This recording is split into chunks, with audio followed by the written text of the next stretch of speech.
চশমা museum, a house of world class, জলট্যাক মোড়, বহরমপুর মডার্ন হোটেলের সামনে।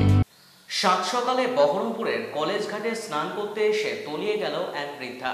তার নাম রমা রায়। এদিন সকালে স্নান করতে এসেছিলেন তিনি ও তার ছেলে। স্নান করার সময় হঠাৎই পা পিছলে গভীর জলে পড়ে যায়। প্রাথমিকভাবে উদ্ধার করার চেষ্টা চালিয়ে না পেয়ে প্রশাসনকে খবর দিলে সিভিল ডিফেন্সের পক্ষ থেকে খোঁজ শুরু করা হয়েছে।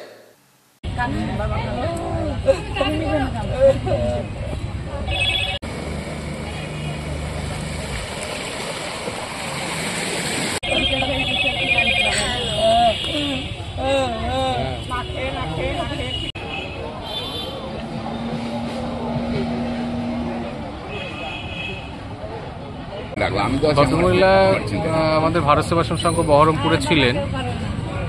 ওনার ছেলে সুজিত দা, আমি ওনাদেরকে নিয়ে এসেছিলাম মাঝদিয়ায় বাড়ি। ওনাদের অসহায়, ওনাদের কেউ নেই, নিজেদের বাড়ি ঘর কিছু ছিল না, তো আশ্রমে তাদেরকে থাকার ব্যবস্থা করে দিয়েছিলাম। আজকে সকালবেলায় গঙ্গা স্নান করতে এসে অনেক বয়স, ভালো করে চলাফেরা করতে পারেন না, সম্ভবত পা পিছলে গঙ্গার মধ্যে ডুবে গেছে।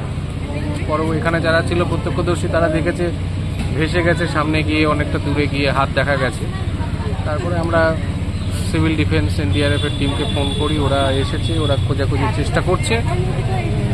যদি পাওয়া যায় দেহ তাহলে আমরা তার সব কাজের ব্যবস্থা করব। বয়স মোটামুটি 75-80 মতো বয়স, ভালো চলাফেরা করতে পারতেন না। আজ সকালবেলাতে ঘটনা ঘটেছে। অসহায় একজন মহিলা, তাকে আমরা আশ্রমে থাকার ব্যবস্থা করে দিয়েছিলাম, কিন্তু দুর্ভাগ্যবশত আজকে এরকম একটা পরিণতি হলো। তার একমাত্র ছেলে, সেও অসহায়, সেও আশ্রমবাসী, কান্নাকাটি করছেন মায়ের। ঠিক আছে।